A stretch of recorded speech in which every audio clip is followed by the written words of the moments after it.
Shahid S A memorial polytechnic institute এর পক্ষ থেকে সবাইকে জানাই স্বাগতম ও শুভেচ্ছা। আসসালামু আলাইকুম। শহীদ এস এ মেমোরিয়াল পলিটেকনিক ইনস্টিটিউটের পক্ষ থেকে সবাইকে স্বাগতম।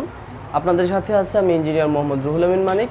তো আমরা সিভিল ইঞ্জিনিয়ারিং ডিপার্টমেন্টের থার্ড সেমিস্টারের তৃতীয় পর্বে সার্ভিং সাবজেক্ট নিয়ে আলোচনা করতেছিলাম, সেটা নিয়ে আলোচনা করব। আমরা নিশ্চয়ই সবাই অবগত আছি আগামী সেপ্টেম্বর মাসে আমাদের মিড টার্ম পরীক্ষা হবে। সো সেই অনুপাতে আমরা সিলেবাস প্রায় অনেক দূরে কিন্তু আমাদের অগ্রসর। আমরা টোটাল যদি চিন্তা করি, আমাদের এখানে টোটাল যে সিলেবাসটা আছে, সিলেবাসের 50% আমাদের কমপ্লিট করতে হবে। সো 50% কমপ্লিট করতে গেলে আমাদের যে জিনিসটা কমপ্লিট করতে হবে সেটা হচ্ছে প্রায় 9টার মতো চ্যাপ্টার। আমাদের বলাই যাচ্ছে যে 8টি চ্যাপ্টার 5টি চ্যাপ্টার আমরা কমপ্লিট করে ফেলছি। তো আমার সাথে কে কোথা থেকে আছেন একটু কমেন্টসের মাধ্যমে জানাবেন।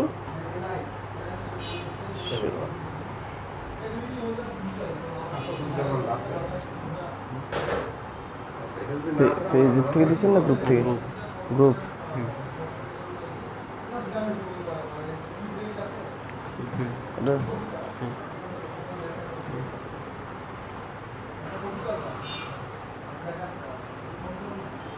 ওকে, তাহলে আমরা সরাসরি ক্লাসে চলে যাব। আজকে আমরা যে টপিকস নিয়ে আলোচনা করব তার মধ্যে একটা টপিক আছে, গুরুত্বপূর্ণ টপিক হচ্ছে অফসেট। এখন অফসেট কি? প্রথম আমাদের যেটা জানতে হবে সেটা হচ্ছে অফসেট কি। অফসেটও এক ধরনের দূরত্ব। অফসেটও এক ধরনের কি দূরত্ব। সেটা কেমন? সেটা যদি আমি বলি, যেমন এখানে যদি কোনো একটা বস্তু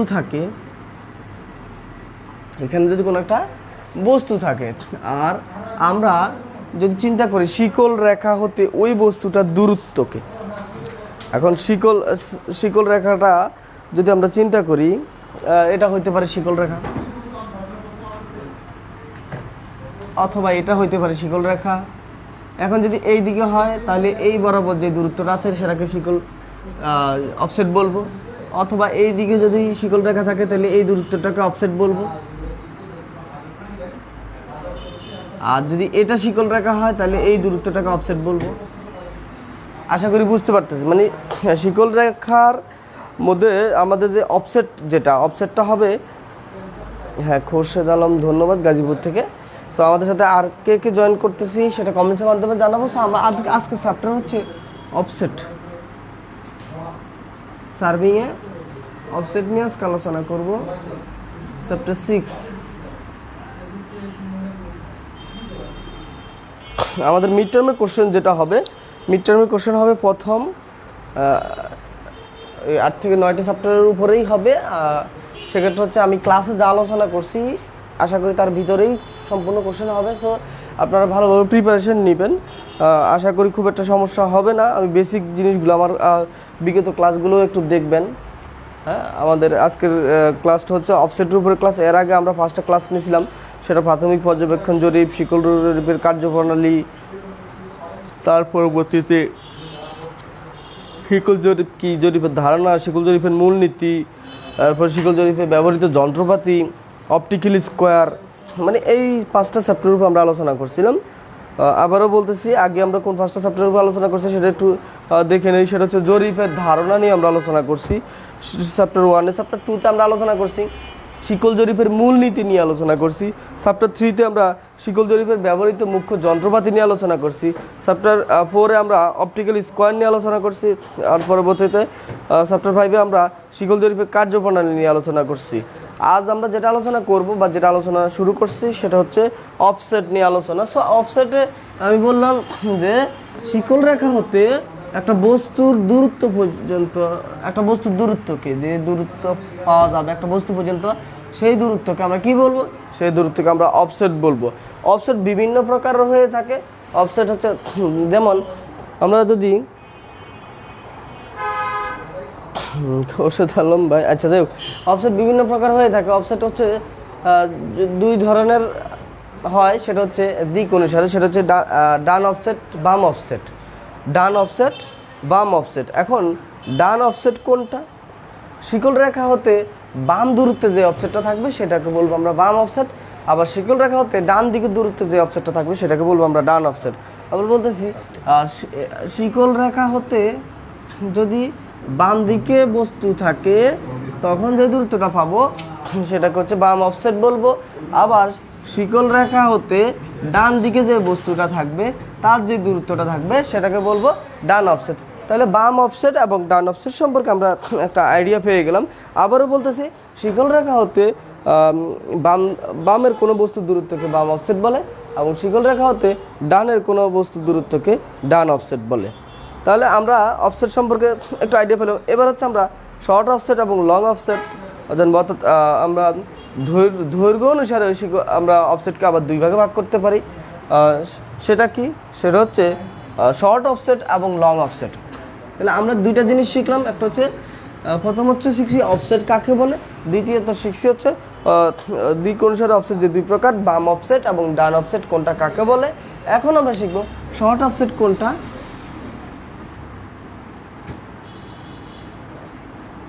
আর হচ্ছে লং অফসেট কোনটা। Short offset long offset. এখন আসি শর্ট অফসেট লং অফসেট।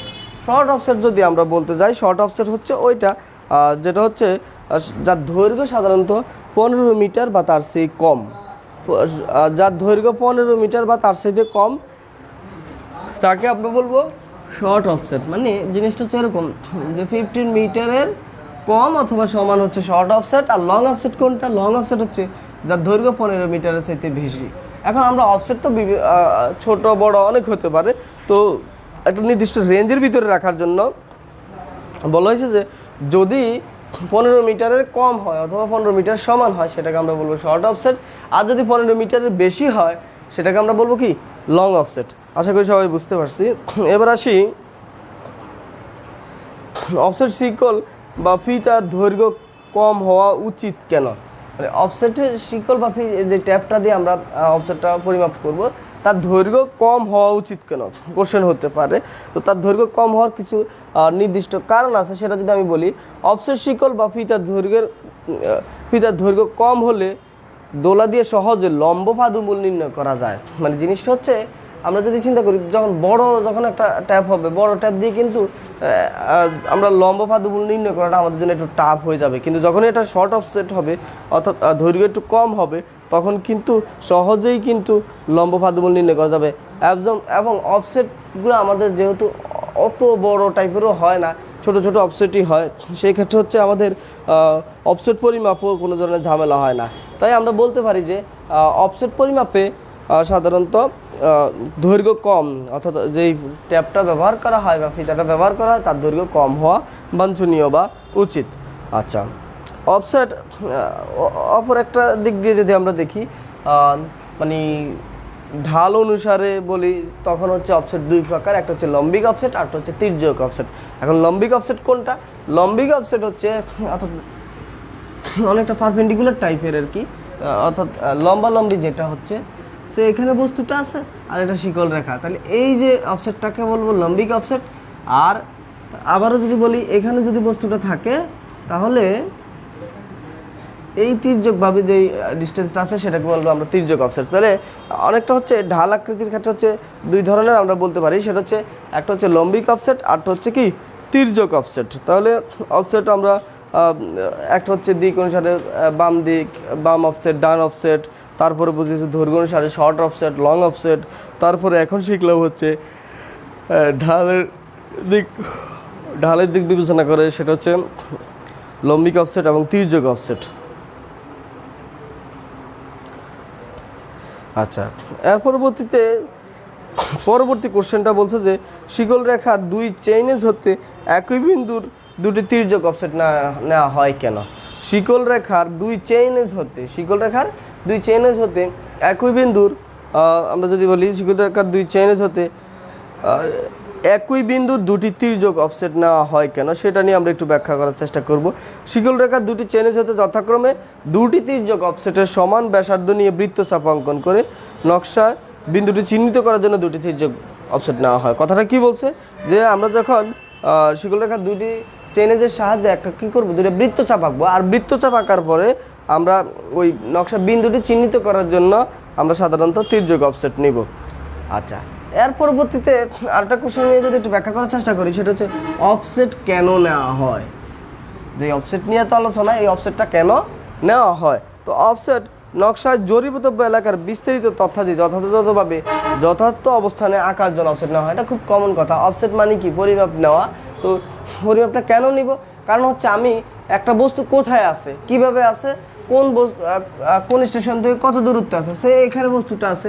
এখন আমি বিভিন্ন ধরনের অফসেট নিয়ে দেখাইতে পারি। এই শিকল রেখা হয়তো তির্যকভাবে এত দূরত্বে আছে, বা তির্যকভাবে এত দূরত্ব আছে, অথবা লম্বিকভাবে এত দূরত্বে আছে, অথবা যদি শিকল রেখা এটা হয় তাহলে এই শিকল রেখা হতে ডান দিকে এত দূরত্বে আছে। তার মানে এই যে অফসেটটা মানে আমার স্টেশন থেকে কত দূরত্বে আছে তার অবস্থানটা সঠিকভাবে চিহ্নিত করে দেওয়াটাই হচ্ছে আমাদের মানে অফসেট নেওয়া হয় মূলত এই জন্য। তাহলে আমরা যে জিনিসগুলো শিখলাম অফসেট চ্যাপ্টার থেকে, অফসেট কেন নেওয়া হয়, অফসেট কাকে বলা হয়, অফসেট কত প্রকার, কোন কিসের উপর ভিত্তি করে অফসেট কত প্রকার, সেই জিনিসগুলো কিন্তু আমরা চেষ্টা করছি বোঝানোর জন্য। সো আমাদের ষষ্ঠ চ্যাপ্টারে মোটামুটি এই জিনিসগুলো পড়লেই এনাফ, আশা করি সবাই বুঝতে পারছি। আর পরবর্তীতে আমরা যেটা আজকে আমরা সপ্তম চ্যাপ্টারে যাব। সপ্তম চ্যাপ্টার হচ্ছে জরিপ লিপিতে লিখন প্রক্রিয়া। জরিপ লিপিতে লিখন প্রক্রিয়া।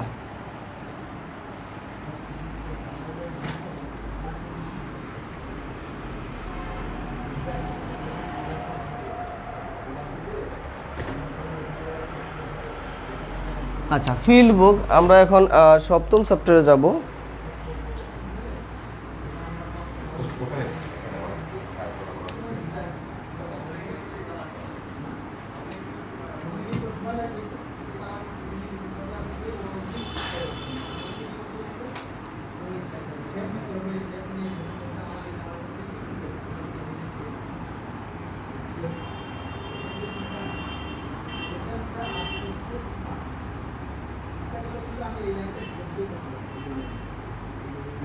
আচ্ছা, জরিপ লিখিতে লিখন প্রক্রিয়া, এটা চ্যাপ্টার 7। আমরা এর আগে 6টা চ্যাপ্টার কমপ্লিট করছি। সো সপ্তম অধ্যায় নিয়ে আমরা যদি একটু আলোচনা করতে যাই, সপ্তম অধ্যায়ের মূলত হচ্ছে কাজটা কি, মানে বা সপ্তম অধ্যায়ে যেই টপিক্সটা নিয়ে আলোচনা, এই টপিক্সের বৈশিষ্ট্য কী। টপিক্সটা হচ্ছে অর্থাৎ এটাকে আমরা এক কথায় বলতে পারি ফিল্ড বুক। ফিল্ড বুক লেখা অর্থাৎ জরিপ লিপি লিখন। এখন জরিপ লিপি লিখনটা কোনটা সেটা নিয়ে যদি আমরা একটু কথা বলতে যাই, সেটা আমরা এভাবে বলতে পারবো যে জরিপ লিপি লিখন হচ্ছে এমন একটা প্রক্রিয়া যেটাতে হচ্ছে আমরা মাঠে, অর্থাৎ জিনিসটা হচ্ছে জরিপকারক। সাধারণত একজন জরিপকারক কি করে, একজন জরিপকারকের কাজটা কি, একজন জরিপকারক বিভিন্ন ধরনের কাজ করে, তার মধ্যে এটা একটা হচ্ছে জরিপ লিপি লিখে। কীভাবে লেখে জরিপ লিপি সেটা নিয়ে যদি আমি আলোচনা করি, আমি একজন জরিপকারক, আমি একটা জায়গা মাপতে গেলাম, আমি একটা জায়গা মাপতে গিয়ে কী করলাম, একটা জায়গা মাপতে গিয়ে দেখলাম যে আমাদের ওই জায়গার প্রথম আমি টোটাল বাড়িটা ঘুরলাম বা টোটাল জায়গাটা ঘুরলাম, কোথায় কি আছে সেই জিনিসটাকে আমি একটু ফলো করার চেষ্টা করলাম। তাহলে এই যে কোথায় কি আছে সেটা দেখলাম, তাহলে এই কোথায় কি আছে সেটা দেখার পরে আমি ঘুরে ঘুরে পুরো বাড়িটা দেখলাম। এই প্রথম যে কাজটা করলাম সেটা হচ্ছে প্রাথমিক পর্যবেক্ষণ জরিপ বলা হয়। সো একজন জরিপকারক প্রথম প্রাথমিক পর্যবেক্ষণ জরিপ করে, প্রাথমিক পর্যবেক্ষণ জরিপ করে তার জরিপ সম্পর্কে সে একটা ইনিশিয়াল একটা আইডিয়া নেয়, আর তেমন কিছু না। তার পরবর্তীতে সে কী করে, সে ওই জরিপতব্য এলাকায় ওই এলাকার স্থানীয় মুরব্বী বা কেউ থাকলে তাদের সাহায্য নিয়ে সে স্টেশন বিন্দুগুলা সে কী করবে, নির্বাচন করবে যে কোথায় কী ধরনের স্টেশন ছিল। সে অনেক সময় সে নকশা দেখতেছে, এখানে একটা তালগাছ ছিল, এখানে একটা ফিলার ছিল, এখানে খুঁটি ছিল, বা এখানে একটা ঘর ছিল, মানে এরকমভাবে বিভিন্ন ধরনের আলামত তার কাছে থাকবে। সো সে এই আলামতগুলোর সাহায্যে স্টেশনগুলো নির্বাচন করবে, অর্থাৎ স্টেশনগুলো নির্বাচন করলে সেখান থেকে সে শিকল রাখার সাহায্যে অফসেট নিয়ে তার পরবর্তীতে সেই অফসেটগুলো সে ফিল্ড বুকে লিপিবদ্ধ করতে পারবে। সো আমি ওই জিনিসটা নিয়ে আলোচনা করতেছিলাম আর কি। তো ঠিক তখন ওইভাবে সে যখন স্টেশন বিন্দুগুলো নির্বাচন করলো, স্টেশন বিন্দুগুলো নির্বাচনের পরে কী হলো, তার পরবর্তীতে তার প্রয়োজন হলে স্টেশন বিন্দুগুলো সে চিহ্নিত করবে। তখন সে কী করে, বিভিন্ন খুঁটি সাহায্যে স্টেশন বিন্দুগুলো চিহ্নিত করার জন্য বলা হয়। স্টেশন বিন্দুগুলো সে চিহ্নিত করে, চিহ্নিত করার পরে তার পরবর্তীতে সে কী করে মানে তার একটা রাফ পেপার আমরা বলি, অর্থাৎ মাঠে সে যেই ডেটাগুলো নিবে ওই মাঠের ডেটাগুলো উল্লেখ করার জন্য যেই সেটাকে আমরা, সেটা হোক একটা পেজ হোক একটা বই, সেটাকে আমরা বলি ফিল্ড বুক। অর্থাৎ মাঠের মাঠের ডাটাগুলো উঠানোর জন্য, কারণ সেখানে সে ফাইনাল করতেছে না, এই জন্য জরিপত বা এলাকায় থেকে মাঠে থেকে ফিল্ডে থেকে যে জরিপ কার্য সম্পাদন করার জন্য সম্পাদন করে ডাটাগুলো যে বইতে লিপিবদ্ধ করে বা যে পেপারে লিপিবদ্ধ করে সেই পেপারটাই হচ্ছে আমাদের ফিল্ড বুক। আর সেটা কেমন হয়? ফিল্ড বুকটা হচ্ছে, আমি যদি একটু আইডিয়া দেওয়ার চেষ্টা করি ফিল্ড বুকটা কেমন হয়। ফিল্ড বুক হচ্ছে বিভিন্নভাবে হতে পারে। ফিল্ড বুক হচ্ছে একদম বিস্তারিত, যেমন আছে মাঠে তেমনও হতে পারে। অর্থাৎ সে কথার কথা ত্রিভুজাকৃতির একটা এরিয়া আছে, এভাবেও হতে পারে। এখন ত্রিভুজাকৃতির এরিয়া যেভাবে আছে সেটা হইতে পারে এটা 5 মিটার কথা, আর এটা হাইট হতে পারে 6 মিটার। তো এটাও হইতে পারে। এটা না হয় আর কি হতে পারে, এটা না হয়ে এই জিনিসটাই ভিন্নভাবে থাকতে পারে। জরিপ লিপিতে অনেক সময় জরিপ কারণ কী করে দ্রুত করার জন্য, মাঠে যেহেতু পুরোপুরি ডাটা কালেক্ট করা সম্ভব নয়, তখন সে কী করে, সে এটা হচ্ছে এখানে 10 আর এটা হচ্ছে বি, এখানে 30 আর 10 বরাবর ধরে নিলাম এটা 20, এখানে সি। তাহলে এভাবে অনেক সময় জরিপ লিপি লেখে। জরিপ লিপি লেখার অর্থাৎ এটা একটা জরিপ লিপি, অর্থাৎ আমি জরিপ লিপিটা লিখলাম, মাঠের ডাটাগুলো কীভাবে সেভাবে লিখলাম।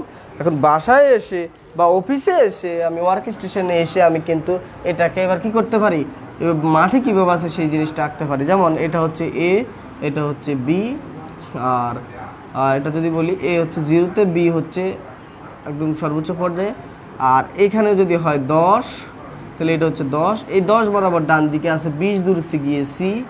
তাহলে এবার যদি আমি এ বিসি যোগ করি, এবিসি যোগ করলে এখন আমি চাইলে এই ত্রিভুজের ক্ষেত্রফল নির্ণয় করতে পারবো, হাফ ইন্টু ভূমি ইন্টু উচ্চতা। সো এটা হচ্ছে ফিল্ড বুকের কাজ। ফিল্ড বুকে এরকম টাইপের নিয়ে আসা অথবা বিস্তারিতভাবে এটাই উঠে নিয়ে আসতে পারে।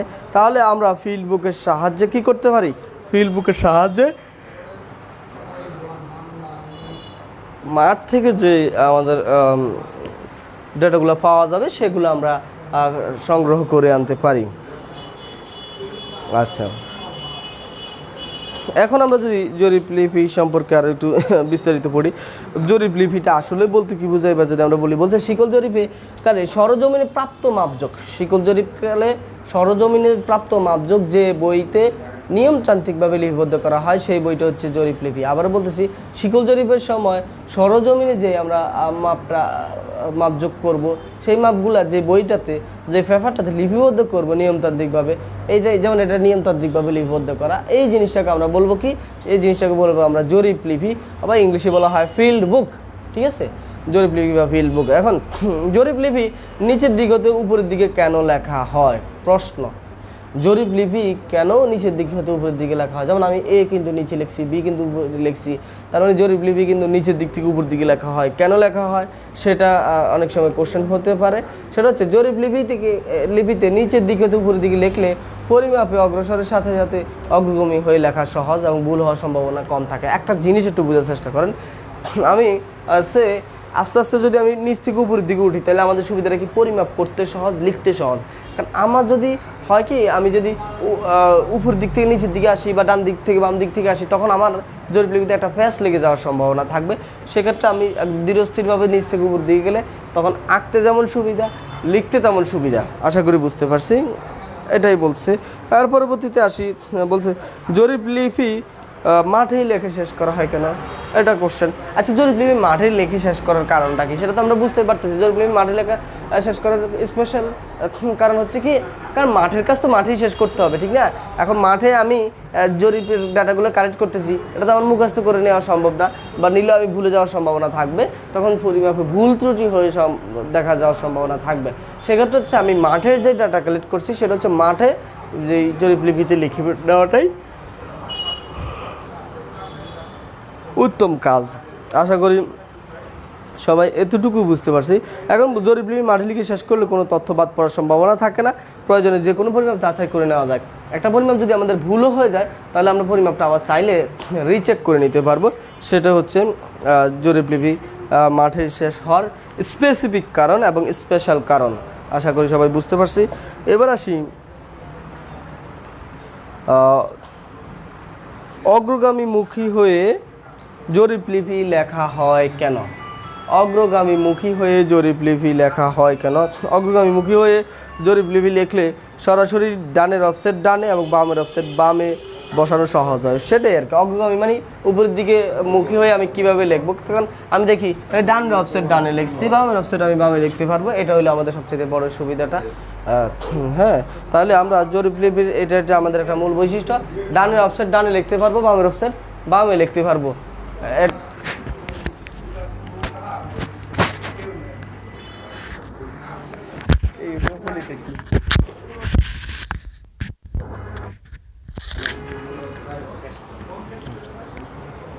তাহলে হচ্ছে আমরা আর মানে জরিপলিপিতে অগ্রগামীমুখী হয়, অর্থাৎ সামনের দিকে অগ্রসর হয়ে লেখার মূল কারণটা হচ্ছে সেটা হচ্ছে আমাদের সহজ হয়, লিখতে সহজ হয়। আর ডানের অফসেট ডানে লেখা যাবে, বামের অফসেট বামে লেখা যাবে, এটা আমরা বলতে পারি। এখন জরিপলিপি কেন ব্যবহৃত হয়? জরিপলিপি ব্যবহৃত হওয়ার কারণ কি, এটার ব্যাখ্যা কিন্তু আমরা অলরেডি পেয়ে গেছি এতক্ষণ আমাদের আলোচনা থেকে। তারপর আমি আরেকবার একটু বোঝানোর চেষ্টা করি। সেটা হচ্ছে যেহেতু শিকল জরিপ নকশা সরাসরি মাঠে অঙ্কন করা সম্ভব নয়, শিকল জরিপের কাজটা বিশাল কাজ থাকে, এটা চাইলে মাঠেও অঙ্কন করা সম্ভব না। আমি হয়তো ছোটো একটা দিয়ে দেখাই, সেটা বিশাল থাকতে পারে। তো শিকল জরিপের নকশা চাইলেই মাঠে অঙ্কন করা সম্ভব নয়। সেক্ষেত্রে হচ্ছে শিকল জরিপের এই নকশাটা আমরা ওয়ার্ক স্টেশনে এসে বা আমাদের অফিসে এসে বা বাসায় এসে আমরা অঙ্কন করতে হবে। তাই জরিপিত এলাকায় আমরা শুধুমাত্র সরজমিনে প্রাপ্ত তথ্যাদি সংগ্রহ করব, মাপযোগ সংগ্রহ করব, ওই জিনিসগুলো নিয়মতান্ত্রিকভাবে আমরা লিখে রাখবো। লিখে রাখার জন্য প্রয়োজনে যে কোনো তথ্য যাচাই করব, নকশা তৈরির জন্য জরিপ লিপি ব্যবহার করব। সেই থেকে আমরা মূলত জরিপ লিপি ব্যবহৃত হয়, সেটা আশা করি সবাই বুঝতে পারছি। এখন এই জরিপ লিপি লিখনটা যে ফিল্ডবুক লিখন, এটা কয় ধরনের হয় সাধারণত? এটা সাধারণত দুই ধরনের হয়। একটা হচ্ছে এক রেখা জরিপ লিপি লেখন, আর হচ্ছে দু রেখা জরিপ লিপি লিখন। আচ্ছা, আমি এই জিনিসটা একটু লিখে দিই।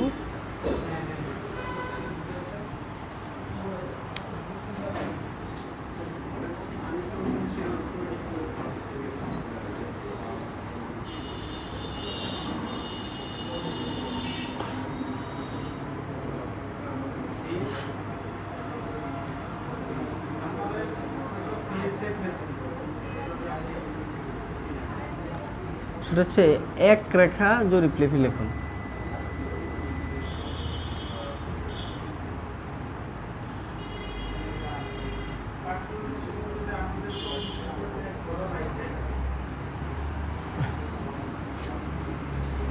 দো রেখা জরিপ লিপি লিখন।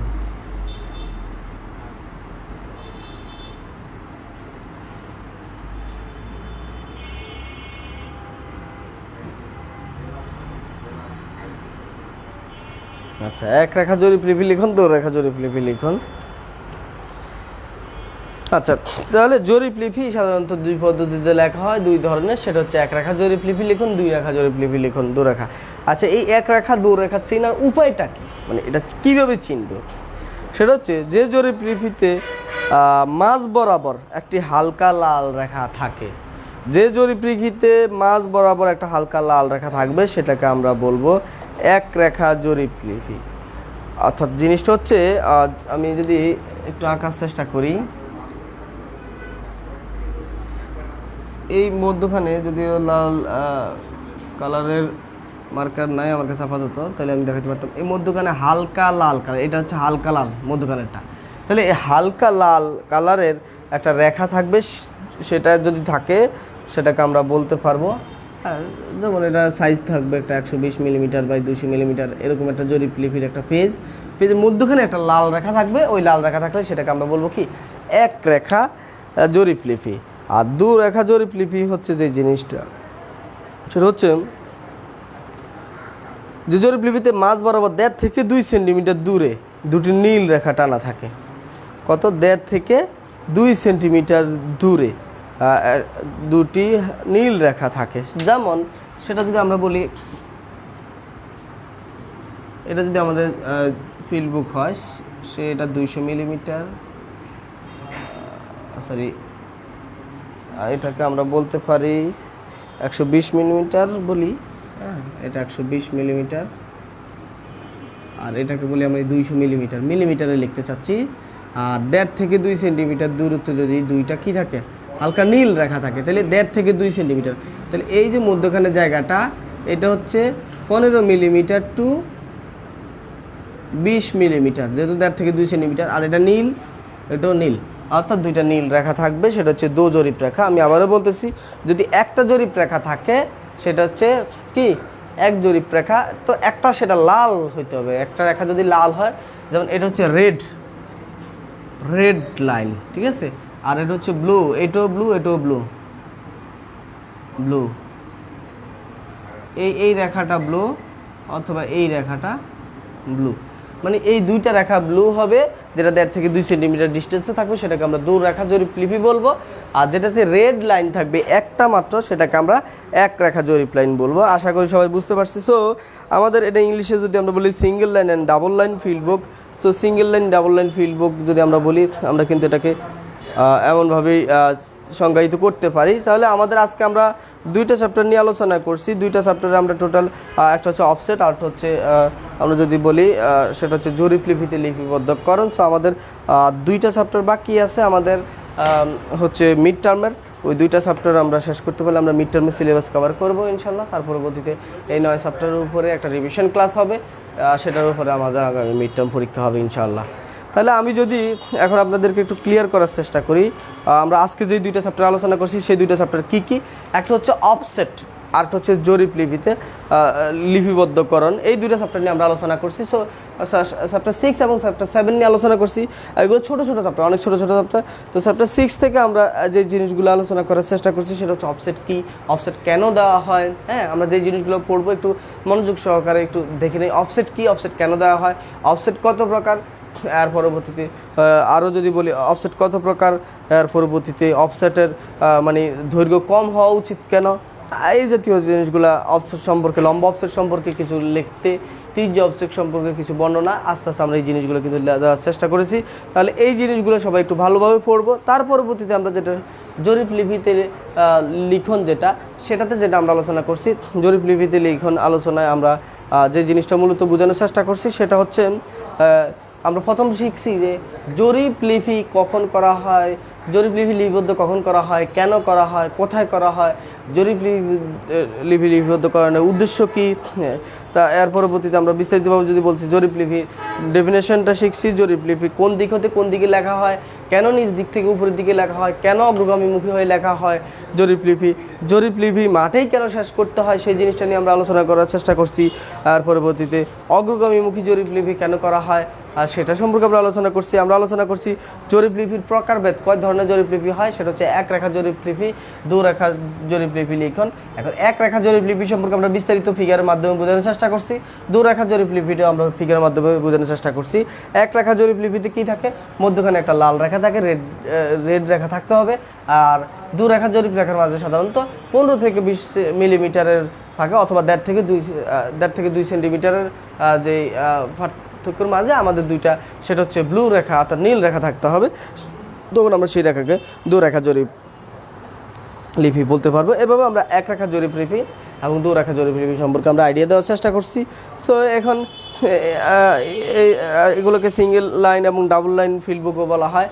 তো মূল ব্যাপার হচ্ছে এই জিনিসগুলো সম্পর্কে কিন্তু পুরো চ্যাপ্টার কোশ্চেন কিন্তু ঘুরে ঘুরে এগুলোই।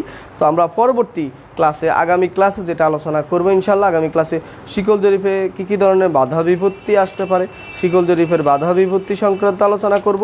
এর পরবর্তীতে তারপরে আরেকটা চ্যাপ্টার করবো আমরা মিড টার্মের আগে, সেটা শিকল জরিপের মূল ভ্রান্তি। আশা করি সবাই আমাদের আজকের ক্লাসটা সবাই বুঝতে পারছি, আশা করি সবাই উপকৃত হবে ইনশাল্লাহ। তো সবাই ভালোভাবে মনোযোগ দিয়ে পড়ার চেষ্টা করি, যেহেতু মিড টার্ম পরীক্ষা খুব শীঘ্রই চলে আসতেছে। হ্যাঁ, তো সবাই সে পর্যন্ত, মানে নেক্সট ক্লাস আমাদের আগামী সোমবার। তো আগামী সোমবার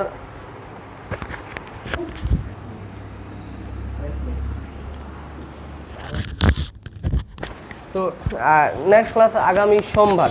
তাহলে আগামী সোমবারে আসার আগে আমরা সবাই চেষ্টা করব আমরা কোন জিনিসগুলো বুঝি, কোন জিনিসগুলো বুঝি না, হ্যাঁ, এগুলো একটা মানে নোট করার জন্য। সেই ক্ষেত্রে হচ্ছে আপনারা চেষ্টা করবেন ওই জিনিসগুলো আমাদের কমেন্টসে লেখার জন্য। যেহেতু এই পর্যন্ত আমাদের 7টা চ্যাপ্টার শেষ করছি আমরা, এই 7টা চ্যাপ্টারে যে কোনো প্রবলেম, যেহেতু মিড টার্ম পরীক্ষাতে এই টপিকসগুলো থেকে কোশ্চেন হবে, আর কোশ্চেন অবশ্যই আমার আলোচনার মধ্যেই থাকবে। সো আপনারা চেষ্টা করবেন যে মিড টার্মে ভালো করার জন্য আপনারা এই কোশ্চেনগুলো ধারাবাহিকভাবে আপনারা চ্যাপ্টার বাই চ্যাপ্টার শুরু থেকে পড়া শুরু করবেন। তাহলে এই প্রত্যেকটা চ্যাপ্টারে আপনারা যেটা করবেন সেটা হচ্ছে কোন চ্যাপ্টারে কী আছে, মানে কোনটাতে আপনি প্রবলেমে পড়তেছেন, এই প্রবলেমগুলো স্টেপ বাই আমাকে যদি কোনো প্রবলেম পড়েন কমেন্টসের মাধ্যমে জানাবেন। আর আপনাদের কমেন্টস অ্যানালাইসিস করে তখন আমি চেষ্টা করব সলিউশন করে দেওয়ার জন্য। তাহলে আশা করি 1 সপ্তাহ সময় পাচ্ছেন, আগামী সোমবার পর্যন্ত সবাই প্রিপারেশন নেন 7 চ্যাপ্টার পর্যন্ত। এই 7 চ্যাপ্টারে যে কোনো প্রবলেম হলে আমাকে কমেন্টসের মাধ্যমে অবশ্যই জানাবেন। আর তাহলে আমরা কথা হবে ইনশাল্লাহ পরবর্তী ক্লাস, যেহেতু আগামী সোমবার। সে পর্যন্ত সবাই তাহলে ভালো থাকি, সুস্থ থাকি। আল্লাহ হাফেজ, আসসালামু আলাইকুম।